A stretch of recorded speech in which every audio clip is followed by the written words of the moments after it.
Hello, I'm John Chaich. I'm an independent curator based here in New York, and I've had the honor of working with the artist Shaun Leonardo for the past 3 or 4 years to organize the exhibition Shaun Leonardo, The Breath of Empty Space. This is a poignant, powerful series of drawings that Shaun has worked on for a course of 4 to 6 years. The first time this body of work has been shown together, and the content spans 4 decades, looking at and asking us to look differently at the visual narrative perpetuated by the media and our memories around the experiences, how we experience and empathize around systematic violence against Black and brown bodies in contemporary American history.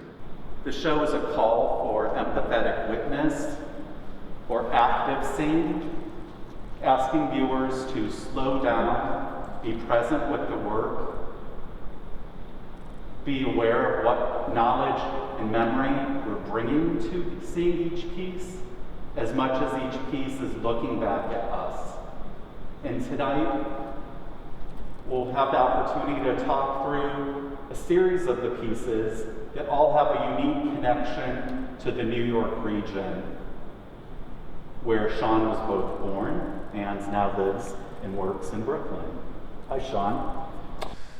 You know, this series of drawings which began in 2014, I will admit, really started as a process for myself, in which it was important to me to give myself the time and space and quiet to process these images of death, of trauma, but on different terms. And that's what drawing allowed, a sort of process in which I could grapple with the image slowly, differently, quite literally carving out the image before my eyes. And so in turn, I'm hoping that these drawings provide space for us to contemplate these images differently, outside of the distraction of media noise. And so what's important to note is that my process is additive. I make decisions along the way. And so with each move, I'm hoping to guide your looking toward information that would otherwise go overlooked, or which we would selectively choose not to see, so that we gain information that was not in our purview at first, or that maybe we somehow, whether consciously or not, attempted to bury. And so I invite you in this work to sit with the hurt and to allow yourself to think about the ways these images exist in our bodies, and then dictate how we see and move in the world. Shaun, we're here with your Central Park 5 series in the Breath of Empty Space exhibition. The series you drew in 2017. This is a renowned story and case from the late 80s. What drew you to this content, and how did you make the decisions to reframe the story we see across these 5 pieces, using these techniques of removing information and additionally highlighting information using a mix of lights and traditional charcoal? And how did you frame each scene, or to get us to see things that are there or not there? Yeah, I really appreciate that question, John. And so, just to give you a bit of background context, I think I was moved to explore the Central Park 5 case as part of this series because so much of what I was investigating before this drawing in terms of contemporary examples of police violence and systemic oppression of Black and brown human beings led me to start digging into my own personal experience with the media and these moments of tragedy that directly impacted my own self-perception, this being the very first in which I can recall vividly the language and imagery used to criminalize these 5 young boys, and without being able to articulate it in language, understanding that that process could be very easily directed at me. You knew it was as much a trial by media as it was in the support system. Absolutely. And so in that examination and understanding how this particular event was internalized by me during my childhood, I set to research the images around this case. And unsurprisingly, what you find are mugshots. And so, as part of the impetus behind this series is to question what images survive in our collective consciousness, and there being no accident that while they are now the exonerated 5, that in the media and in the ways the narrative persists, the mugshot still prevails. And so I wanted to dig a little further and discovered this widely used image of the court scene.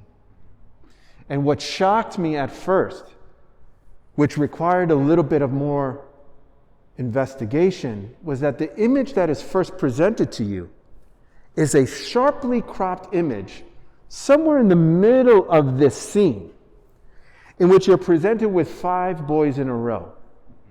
And if you are not attuned enough to really examining the faces and understanding the context and lineage of the trial, then you would not have realized that those 5 boys were not the Central Park 5. That it was a neatly cropped image because it carried the narrative well.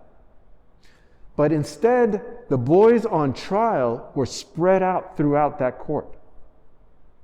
And so what I decided to do, therefore, is allow that to play out for the viewer.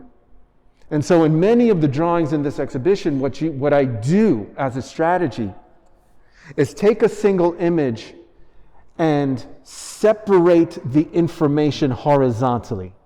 And so what you're seeing before you is one single image that would be collapsed if all this information were to be joined together. But in this slow rendering and therefore observation, you're more keen to observe the ways in which these dynamics played out between all the different individuals in that scene. And so each one of these drawings highlights one particular boy of the Central Park 5 as they sit in that court scene. And then later, what I try to trace for the viewer are the various participants. Because how much time do we spend actually fixing our attention on anyone other than those criminalized boys? And it's in paying attention, it's in the slowness of that reading that you understand and see and internalize the ways that all of these individuals that have a stake in this scene, how so few of them, if any of them, actually were paying any attention to those boys. And so it's only with the division of information do you see that all of these eyes are darting in different directions. And that there's a smallness, there's a way that these boys were rendered invisible in that scene. And then, of course, then we have to question how that plays out in real time, in the ways that they are treated and unseen in that procedure. And the participation or attention of the different players in this scene also reflects the participation and attention you're asking of us as viewers across these 5 pieces. Absolutely. Thank you for that, John. Shaun, we're here with your Eric Garner series, created in 2017. reframing a story that perhaps most of us are very familiar with through Eric's words, "I Can't Breathe," that inspired the title of this exhibition, and unfortunately we've heard echoed through the words of George Floyd and beyond. This is a very powerful, painful, poetic series of works that we're looking at now. What was it like for you to create this and return to your own memory and relationship to Eric's story? Yeah. Thank you, John. You know, as a starting point, what I would like to offer is that unique quality of drawing that invites both the beauty and anguish in its process, which was very much the point of rendering not only this series of drawings, but the entire exhibition. When I first attempted to internalize the footage of Eric Garner's murder, like many people, I found it near impossible. But then I found myself, unlike other individuals, returning to it, watching it over and over and over again. And so the question emerged for me, which then later became the impetus and/or driving principle of this work. The question being not if and when we choose to see, but how. And I took a moment and I paused and I realized that I was looking at this footage through my experience as a fighter and as an experience of someone that knows how to enact self-defense in search of this. Yes, in search of some possible way, some opening for Eric Garner to have saved his own life. That, of course, being impossible. You were compelled to try to find that space where he could have acted. And so instead, I tried to find a different metaphorical space. Yeah. And I gave myself, as a process, really tight parameters for engaging the trauma, but also the specificity of this scene. And so you will see that in many of the drawings, what I typically do is choose a scene that is both widely disseminated, but it is also the still prior to the person's death. Yes. Because it's in that space, or it's my hope that in that space we can actually gather more meaning, that there is actually more information to be offered where we don't immediately shut down and desensitize. And so I gave myself the parameters of spending 6 to 8 to 10 hours with the same image over the course of a week. And within those parameters, in the attempt of completing a drawing, what I was forced to do is gravitate toward very particular sets of information. And so what emerged for me, therefore, was not only the anguish and really existing and living with his expression, but also the possibility of just really sincerely looking at what that maneuver entailed. Or the possibility of seeing that scene as nothing more than a tree-lined street that Eric Garner was familiar with.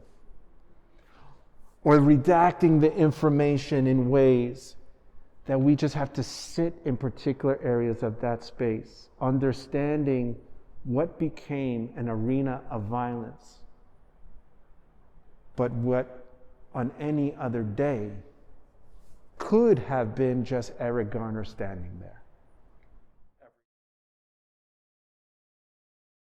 Well, the Attica tragedy, like so many other incidents and deaths and murders that are captured in these drawings,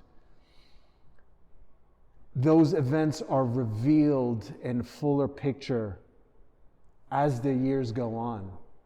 This being a perfect example in which it was once believed that everyone who died in this ambush, in what resulted in a massacre, that so many of the lives that were taken were actually the responsibility of the prisoners, namely those of the corrections officers and other workers in that space. And it's later, nearly 3 decades later, been revealed that so much of it was the negligence of the barrage by law enforcement as ordered by the governor.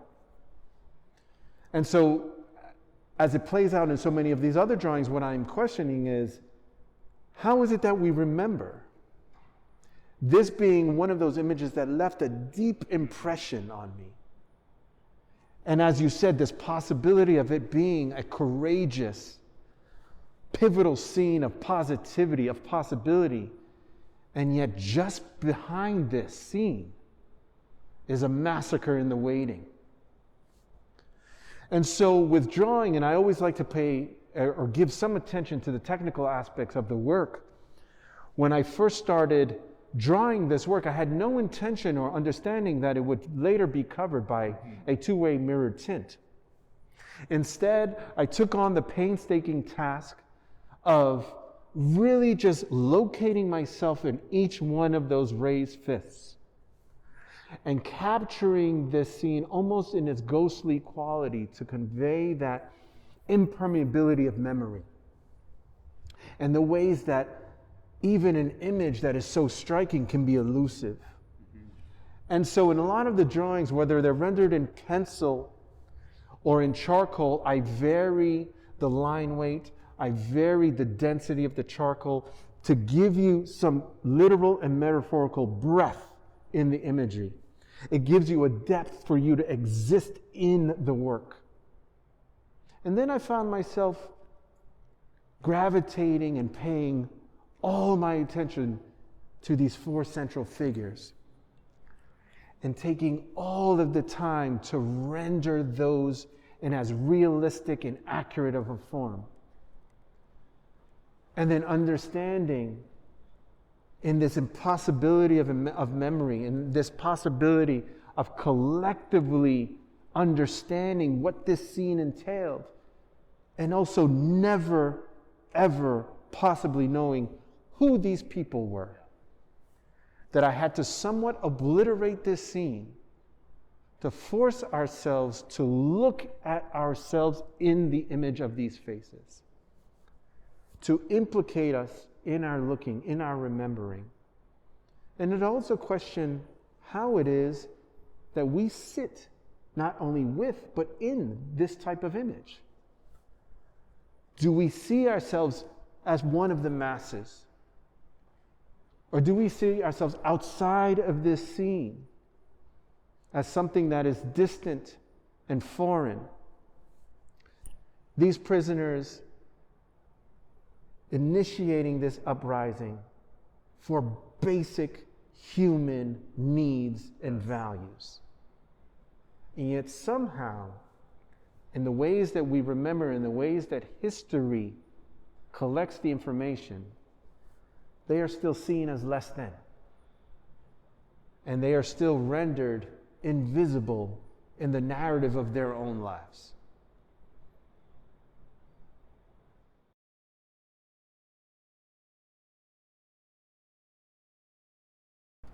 Shaun, we're here with one of several portraits in the exhibition, The Breath of Empty Space.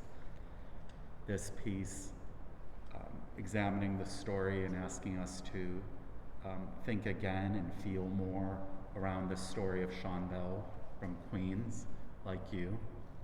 Yeah. This piece is dated from 2014 to 17. You particularly sat with this one, worked with this one person for some time. Tell us about that process and kind of extended relationship for you. Yeah, there's a misnomer in that It sort of understood that these works are a direct response to the tragedies and murders at the hands of the police as they happen. And that's actually not my process.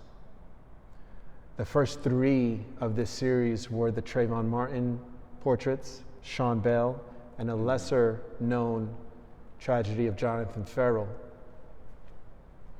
This being the second, in which, when sitting with the image with Trayvon, as I said and I mentioned earlier, really for myself, what was brought up, what was invoked in me, similarly to the Central Park 5 incident, was the killing of Sean Bell, which for me was, in my upbringing, in my young adult life, that first time that I saw myself in the image of a victim. Again, this being known all around Queens, the protests being very active in my neighborhood, and just knowing deeply, without the verbal knowledge, but instead the embodied knowledge, that this could happen to any of the people that I was surrounded by, and certainly with any mistake, with any left turn, that this could very well be the outcome of so many of our lives. And so, as you said, I sat with it for years and years and years. And then, as was important to me, I wanted others to look deeply into Sean Bell's eyes, as I felt the need to do. And so this became the first attempt at utilizing the mirrored film, a two-way mirror which allows you to still see through that filter and take in the quality of charcoal and that painstaking process of rendering an image through drawing, while still seeing yourself in the image simultaneously. Again, the question emerging or being raised to the surface of, how is it that we identify with these victims? Do we take any of the time to see in ourselves in an image that was his wedding photo? That was circulated like a mugshot. Absolutely. And then again, the question of, why this image? And this slippage, this way in which there becomes a selection process of justifying his humanity. The narrative always being contingent on it, oh, he died during his bachelor party. As if for some reason that saves him, that restores his sense of humanity. When the full picture, when the full narrative should be, this happens to people like Sean Bell all the time. And so again, questioning what survives in our collective consciousness, what survives in our collective consciousness, and how, without that time and space to continue to look, to continue to say his name, to remember that Sean Bell and everyone else depicted in this work becomes buried like any other statistic and gets lost to history. This being a term that really sits with me after reading Ralph Ellison's The Invisible Man. What does it mean to be lost to history? Where a full life and the full narrative around any tragedy is reduced to a headline and a single image.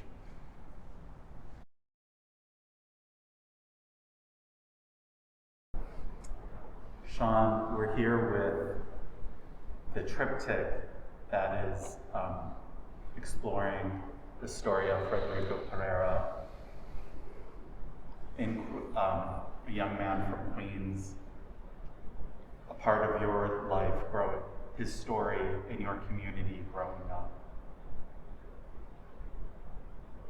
In this graphic depiction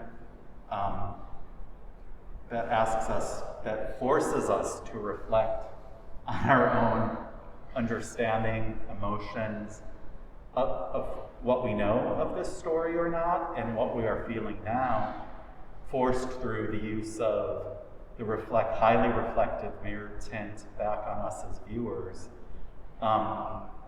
You're really inviting us through scale, reflection, into this scene.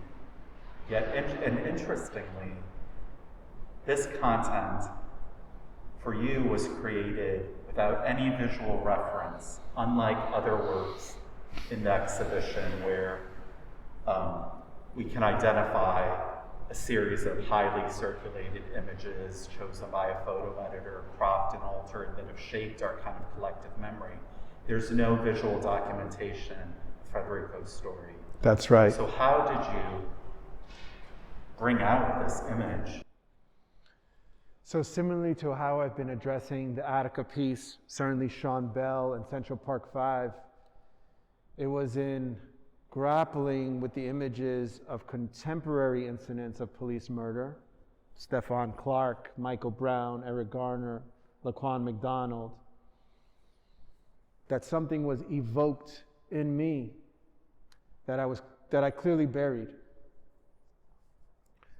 Incidents that maybe either impacted my self-perception, as in the Central Park 5 case, and in Sean Bell's tragedy, but also in respect to tragedies that I clearly had buried. Freddy Pereira having been my neighbor and killed right outside our building when I was around 13 years old. And in thinking about these stories and the way that they have a cumulative effect in collective trauma, I was compelled to revisit this incident, which was described, I later discovered, as the Rodney King case of Queens. And so to your point, in mid-90s, there wasn't cell phone evidence. And according to one narrative, there were no bystanders. This being in the middle of the night, again outside of our building. And so instead, rather than grappling with the image as it was disseminated by the media, I instead researched the medical examiner's report. And therefore sourced images that could visually describe or correlate to what the medical examiner had stated. Not surprisingly, but always frustratingly and saddening and increasingly maddening and saddening is the way in which what was described in his murder sounded just like what occurred in Eric Garner's case, and certainly the execution of George Floyd. And with the scale of these images, it became important, whether consciously or not, for me to quite literally live in a human-sized drawing. What I've not addressed yet is, while my process is additive, I also use the tool in a really unique way where I'm primarily drawing with my fingertips. And so I apply the charcoal and have a personal touch, a connection to the ways that I am sculpting the image. It becomes a sort of psychic connection to how I internalize and therefore emit what is important in the image. And also maybe subconsciously, because this was not based on a very specific visual document, they started to move toward abstraction, where none of the individuals were identified. And again, because my process is additive, I had not made the decision when initiating the drawing that the victim would not be portrayed. That was a decision in which the process dictated that I see myself in that void. And therefore, as a strategy, as a way of approaching this image, that I implicate you, the viewer, in the ways that you see and do not see. So when grappling with an image of violence, how long do you take? How much time do you spend? Are you willing to spend? In placing yourself in the role of aggressor? And if not, where is that space? Where is that time? Where is that intentionality of identifying with the victim? And how is that placed? How is that connected to your own subjectivity, to your own lived experience, to the ways in which we rely on the media? How do we even start to perceive victimhood through empathetic witnessing?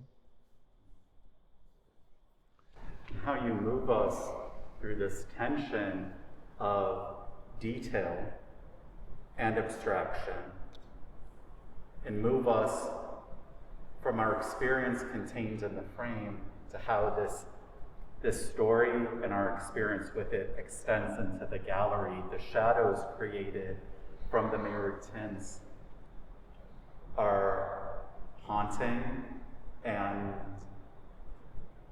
quite literally follow us as we move through the pieces, as much as we see ourselves in the work through the tint. We also see ourselves interacting with Freddie through the shadows, and that the empty space is further activated through his story and your care. Yeah, thank you for that. If I were to leave you with any one point in regards to my intention in this work, is that I truly believe the way that we see, the way that we perceive a scene, and by extension one another, dictates the way we move through the world. And it is my hope and deep belief that by sitting with these images with a different sense of purpose,